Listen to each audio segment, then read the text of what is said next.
Hello everyone and welcome back to the channel. Now in this video we're going to break down the Summer of Suffering final quest that just came down. This is going to be a little bit of a guide. I'm mostly going to be telling you who did I use, how did I knock out all the objectives only using the right side of the map, and also we're going to get into the rewards. I opened 2 Titans and I'm going to show you who I got in those, so stick around for that at the end.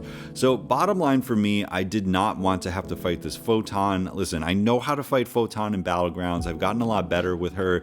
The issue with me is she is the second fight on the quest, and going into this quest you need a buffed up champion, like a champ with lots of buffs, to get through this Adam, which isn't the end of the world, but the problem is you basically have to solo it because you probably don't have 2 buffed up counters, or you might be bringing in Odin or something like that. So you have to get through this Adam, solo him essentially, and then get to the Photon. And what I remember about the Photon is I did have some really good runs against her, but overall she was a bit of a menace for me, and it was like all about how good is this specific try gonna do. If she was the first fight on the map, I think I might have been a little more brave to go that way, but essentially what you need to do if you're gonna only use the right side is make sure that you knock out all 3 objectives on each run. So the 2 variables you need to keep in mind: one of your teams needs to be all Saga, and one of your teams need to be all not Saga, right? So you can see here I have all Saga champions with Ironheart, Starky-Hand Spider-Man, and Spider-Punk. Then the second variable, one of your teams needs to be all heroes, and one of your teams needs to be all XL or L. So you can see here I have all, well, they're not all Spider-Verse heroes. I tried to make it work with Silk, but I didn't really have an answer for Moleman. I could have used Spider-Punk for that and then gotten all Spider-Verse, but I decided I wanted to try Ironheart against Moleman. We'll get to that later. So essentially we've got all heroes, all Saga, and then the final variable are the classes. So one of them needs to be tech, science, and skill only. This is obviously that one, and then the other one can be the other classes: a mystic, cosmic, and mutant. So as long as you tick off those 3 boxes between the 2 teams, you can only deal with the right side, which in my opinion is a little bit easier, a little bit more universal on the champions that you can bring. My other opinion here is that I really highly recommend, if you have rank 3s of these champions that fit the bill, bring them, because like I said, the RPG ask isn't massive in here. Like, you need a hubris champion basically to get rid of the Moleman.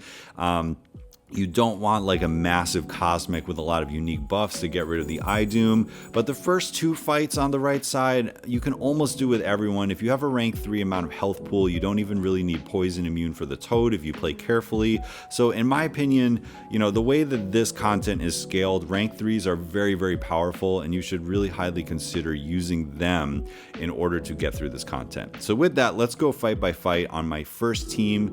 For Toad, I used Starky-Hand Spider-Man, and again, not poison immune, but he has tons of damage and rank 3 amount of health, which was perfect for this fight. As you always do, you build up a bunch of poise, and then you just have to keep track if you are going to get rooted or inverted controls on the specials. Now, because you aren't poison immune, you don't have to worry about the passive stun, so you can only bait special 1s and still be fine. My only real suggestion is when it comes to the special 2, only bait it in inverted controls. For me, it's way too difficult in the root. So when you see the root icon, make sure you're baiting a special 1. If you see the inverted controls icon, you can technically do either, but you can get away with just doing special 1s, which is just overall a little bit easier as long as you don't get hit by the specials. And then finally, you do have the emergency power drain and the ability to kind of stun lock with the special 1 into the relics and things like that. So if you play slow enough that your EMP thing comes back every once in a while, you can almost make it so he barely ever throws specials, and you do so much damage per hit. Starky is just amazing for any of this kind of pain content. Big fan of Starky. That's how I did the first fight. Now next up is Destroyer, and Spider-Punk is one of the best Destroyer counters in the game in general, and for this fight it's kind of nice because with anybody else you mostly want to be baiting the special 2 so he doesn't ramp and get the power gain, but if you're a little cheeky with Spider-Punk, you can actually get the special 1s continually baited. He'll get the power gain, and if you get kind of lucky and try to bait them out, he can do like tons of special 1s back to back to back, get all that rupture damage, and then you're basically just throwing special 2s, and I did not detonate with my special 1 at all. Maybe when he gets fully buffed after the balance update, you might be able to do that a little bit more, but for me, I don't really like using his special 1. I only use my special 2s, and I'm baiting his special 1s. Have the special 2 bait in your back pocket just in case he gets to it, but overall, it's just a war of attrition, and if you have those encore passives up for the special 1, he'll continually throw them, and if you accidentally get hit by them, they'll do very little damage. So Spider-Punk, very good counter there. Now, Moleman is really the only one that is like a hard RPG answer is needed. You need someone with damage over time or like Power Sting. So technically Spider-Punk would work, and I actually ended up using Spider-Punk for like maybe the last 15% because I went in with Ironheart and she was very, very slow but very, very consistent. Her, incinerates or ruptures, in this case I just used the incinerates because why not? Her incinerates are like very, very consistent, very easy to apply. It gets him into his frenzy very quickly, and then you want to just try to stack up with, like medium and dashing back and things like that. As many incinerates as possible so that when he throws his special 1s, you basically are just going to be giving him little bursts of damage. Now, her incinerate damage itself is not massive, so this was a very, very slow fight, but I liked how safe it was. She has very high armor ups, which helps with taking some of the block damage, and she has a little bit of regen at the end of her life when she's duped, so she is a pretty tanky champion and just really reliable debuff access. And again, I was just trying to fit my rank 3s into the team. So Spider-Punk does work here if you want to bring in a different saga hero champion of this class. Like I was thinking maybe Silk would work, but either way, I'm pretty happy with bringing Ironheart. She did not get the solo, but Spider-Punk was able to finish off the last 15%, and then we moved on. This is the only one, as I said, you need some kind of damaging effect so that when he throws his specials, the Hubris node comes into play and does bursts of damage against him. Otherwise, it's literally going to be like an abyss fight. Okay, so next up, we have this new boss, the iDoom. So there's a lot going on here. You need to basically only bait his special 2s, in my opinion, because when he throws a special 1, he gets his aura of iron, and then you basically need to heavy attack him down after he throws a special, and that's very, very difficult to do when he is in the aura because he won't get knocked down. You might have like 1 second when the aura is over and before you explode from this timer, from the cross counter node that like it's just not worth it. So you are going to have to like block a lot, but the complication here is if you're not hitting him a lot, you're going to get a passive shock on yourself. So I guess if you have shock immune, that you would think that would be an option, but I think there's also a node where it's like if you're immune to something, whenever the attacker is immune to effect, then they lose 50% of their health. So you can't bring in shock immune, and they also make this like Hulkling proof because if you have a bunch of unique buffs, you can't use that. So we'll get to that part of it later because I did bring Hulkling on my second run, and obviously he was unusable for this. But at the end of the day, you have to be aggressive enough to not get the shock on you, and you have to bait special 2s so that you can then land a heavy safely after he throws a special, and then you get a little bit of an attack bonus if you're aggressive and continually dash forward without dashing back. So I'll tell you somebody who's really good for this fight, and it's Starkey. Again, the dude has so much damage, and because of like the stun lock and the relic stun lock potential that you have, you don't even really need to build up a ton of poise, but if you do at the beginning of the fight and maybe just take a couple of the shocks to the face, you can get into really good shape with him, and then you're getting not only the poise damage and the crit rate increases from his abilities, but you're also getting the passive furies from being aggressive and continually dashing in, so you can somewhat nuke him down. I think what happened with me is I died at like 15% because I misjudged when he was going to get his SIG ability with the regen and the passive special lock thing. So I was almost got him down, and I was about to throw a special 1 to like stun him and then power drain him, but then he special locked me and I got a little screwed there. So just be aware of that last 15%, but he does have the node where he can't go above a certain amount of health, which is nice. If you basically die at like 15% health, he'll never get the regen again in future tries, which is pretty nice. You don't have to deal with that last chunk of health many times because he'll just be kind of stuck with that forward progress. So anyway, that was my first run. I only used 1 revive on iDoom, very successful. Ended up using more revives on the second run, and we're about to get into that. So thanks for listening. Here is run number 2. Alright, so when it comes to building a second team, what I highly recommend you do is use the filters. So, as I mentioned before, we need large and extra large only teams. So I'm going to just hit those. And then in the back of our head, we need to make sure that we don't use any of the Saga champions again. And then finally, the only classes available are these three. So, I'm kind of looking at my roster here, and I'm thinking, well, Werewolf definitely worked for Moleman when I actually did the challenge, I think. So there's that. Then I'm seeing this big Onslaught here. Pretty nice. Why not? And then I also remember using Hulkling for the Kree one against Toad. So, there you go. 3 non-Saga. They're all large and extra large, and they meet the classes.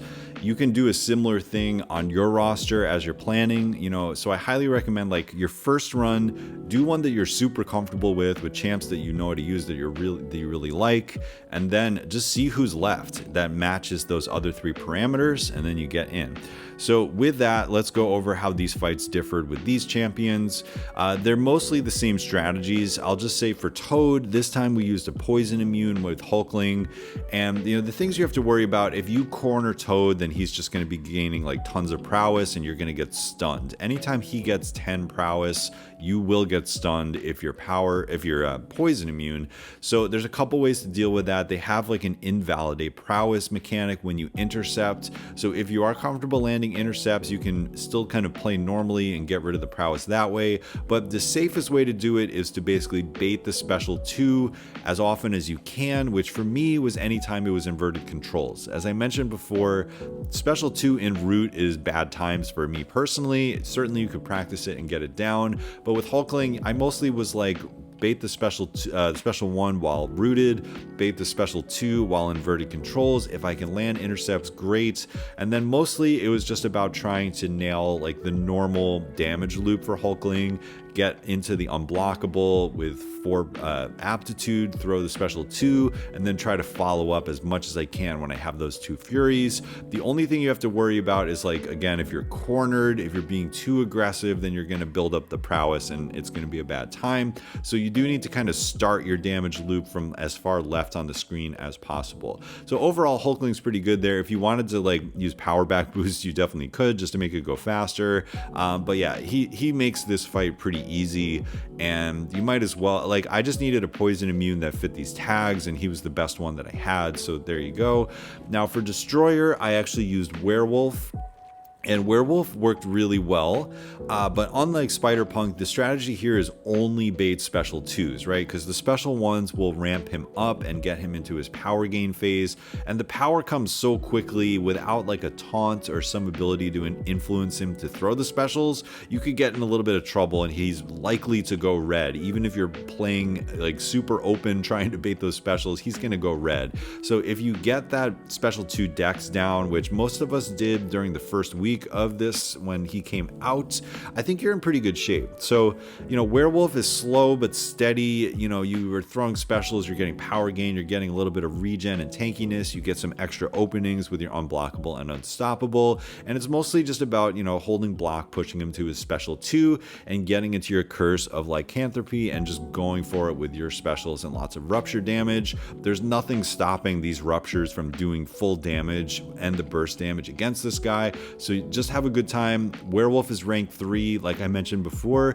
Bringing in your rank 3 is highly recommended. He did a lot of work in this quest, and it's mostly because he's a very powerful champion and he is rank 3. Now when it comes to this Moleman, I wanted to try to use Onslaught, I'll be honest.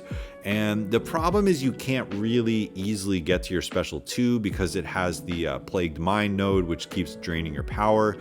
So essentially with this Moleman, you have to make sure he keeps throwing specials, and you have to be heavy countering to keep your neuroshocks up, because the neuroshocks do tick for a decent amount, but I actually found that they don't do enough damage to really punish him during Hubris. It's a very safe fight, but the other thing is he's stun immune, so you don't have the access to that debuff punishing control that you normally would with stuns against Moleman. So you really do need to be using your relic and stunning, or finding openings to heavy counter in order to keep your stuff up. up. So it was actually slower using him, and I ended up dying, and I ended up using Werewolf to finish him. Werewolf, again, is like very slow but safe. You have the ruptures, and it does the same thing. If you can stack like 10 ruptures and he throws a special one, it's going to do a decent chunk of damage, and the fact that my Werewolf was rank 3 was great. Then when it came to Doom, I didn't have the best time, but it was mostly because it was like midnight and I wasn't playing very well. So, you know, Starkey just nuked him down, and that was awesome. But with this fight, I had to be a little bit more careful. I was mostly using Werewolf, and then eventually I used one team revive and then a few like 40% revives just on Werewolf. And I just kind of did the team approach, knowing that Hulkling was absolutely useless on this fight because being shock immune and having the unique buffs will turn him off. So they basically shut down Hulkling here, which I like. I like when they like turn off the OP counters. And yeah, I struggled a little bit, but I had been saving revive, so it wasn't the end of the world. Now, last thing I'm going to talk about are these last two fights. If you find that you cannot knock out all 6 objectives on the right side and you have to do the left side, just a reminder about Adam, the big thing here is buffed up. So you need 3 buffs. You need to figure that out. So that's either like the Odin pre-fights or a champion like, you know, Medusa would work, or Venom Pool or some, you know, there's plenty of champs that have 3 buffs, but that is a hard lock when it comes to RPG. And the other tricky thing is this thing about the, well, first of all, you can't intercept him because then all your buffs will disappear and you'll explode. But this golden barbed opportunity is basically when he throws a special, you have to knock him down very, very quickly with a heavy or a special, or at least connect one of those hits, and then it'll put a soul barb on him. Otherwise, it'll go on you, and the reason that's bad is because of buffed up, you're going to have at least 3 buffs on you, and a soul barb is bad times. So you do have access to soul barb to get him down. I think, honestly, the best counter for this fight is like America Chavez with 3 Odins, so consider that. But, you know, this fight wasn't awful, but you just have to solo it because it's a buffed up fight, unless if you bring 2 champs that can do it. And this Photon, she's really the main reason I didn't go to the left. You gain power. You have stage fright, so you can't throw your specials too often back to back, and then you have to do this funny thing on Flabbergasted. You have to like medium light once into her block, which gives you a petrify, and your power starts going down. And then you just have to manage your own power and all the Photon stuff, and she's got like what, 1.3 million health. It's just a lot can go wrong. Even if you have everything down, if you have all the Photon countering stuff together, you're gonna take a ton of block damage because of her sick. Well, she's not sick, never mind, but you are still gonna take a lot of block damage because likely you are not able to like parry stun her and get openings that way. So yeah, it's an ugly fight as the second fight, and I don't recommend it, but you know, some people are gonna have to do it, and there are definitely good counters out there. Just wishing you the best of luck. So now finally I'm going to show you the 2 champs that I pulled out of my Titan crystals. Let's get to that.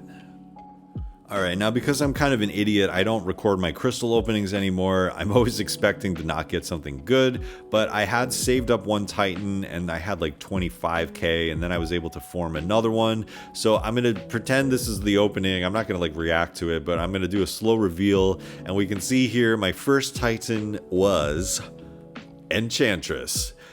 Dude, I didn't even know who I wanted out of this crystal, but I had to say I was really excited to get her. First of all, like straight defenders are something that I don't have a lot of, especially at 7-star. Like I recently ranked 2 to Tuma, and you know, I have Onslaught and things like that, but like Serpent is only a 6-star. Like I was sort of needing some of those like 5 out of 5 defenders. So getting a 7-star version of Enchantress was not on my bingo card today, but I will absolutely take it. She was just added to the crystal. I'm also kind of interested in her on offense. I know the dupe helps her a lot, but she is kind of an interesting one where like you do need to build up 9 spells, which takes like 9 bars of power to do, but then she turns into an absolute goddess, and some really interesting things going on there. So she's a good one to have. Very happy about that. Let's move on to the second one. Don't have the crystal opening, so we're gonna again mimic it with graphics here. But number 2, after finishing this content at like 12:30 last night, we had boom, Shathra. We got Shathra, man. I think she might have been the top champ that I wanted, and one of the reasons that I was excited about this Titan. But, you know, complete opposite of Enchantress. Like, Enchantress is meant to, like, absolutely troll you on defense and super complicated, but Shathra, in my little bit of testing her, has been super fun. Like, has that sort of Wong style crazy power gain on the heavy, and like she's got a pretty simple loop, like throw one special one, throw lots of special twos, has the atrophy and probably like the best atrophy in the game now. So yeah, I really like Shathra. I think I'm gonna take both of them to, well, I already did. I took them both to rank 2, and one of them will eventually go to rank 3, but maybe not today because I used so many catalysts to get them to rank 2. But yeah, could not have asked for a better result. An amazing defender, an amazing attacker, both good for battlegrounds, and just like some of the newest champs in the game just added to the Titan. I admit I was extremely lucky. It doesn't normally go that well, but for this moment in time for me, the Titan crystal really did feel like a premium crystal, like a chase item. And I admit a lot of that has to do with being lucky, but it felt pretty great. So anyway, let me know your questions. If you've used completely different strategies and teams, put it into these comments so that I can compare notes with you. Hopefully this was helpful and you enjoyed the video. Have a great day, and I'll catch you in the next one.